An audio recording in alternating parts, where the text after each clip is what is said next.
Ang dating Pangulong Rodrigo Duterte po ay muling bumisita sa tagapamahalang pangkalahatan ng Iglesia ni Cristo, ang kapatid na Eduardo Manalo. Narito po ang mga detalye. Nitong Huwebes, Oktubre 10, nang dumating sa Iglesia ni Cristo Central Office si dating Pangulong Rodrigo Duterte. Malugod siyang tinanggap bilang paggalang sa dating lider ng ating bansa. Matatandaan na bago matapos ang kanyang termino bilang presidente noong June 30, 2022, muli siyang bumisita sa Executive Minister ng Iglesia ni Cristo, ang kapatid na Eduardo V. Manalo. Sa kabuuan ng kanyang termino bilang Pangulo, ang INC ay naging mabisang katulong ng pamahalaan sa mabubuting adhikain nito na matulungang ang ating mga kababayan lalo na sa panahon ng krisis at mga kalamidad.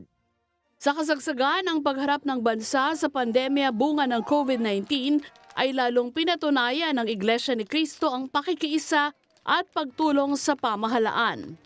Samantala sa muling pagdalaw ng dating Pangulo ay patuloy niyang kinikilala ang malaking kontribusyon ng INC hanggang sa kasalukuyang administrasyon ni Pangulong Ferdinand Marcos Jr.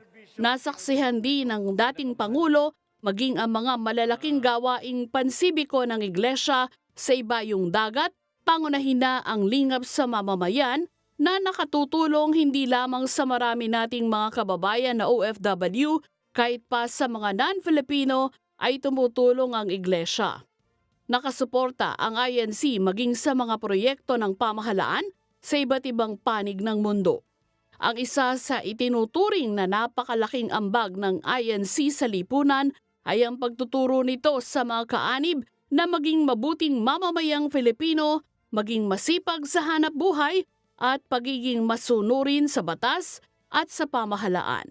Weng de la Fuente para sa Mata ng Agila, matatag, matapang, matapat.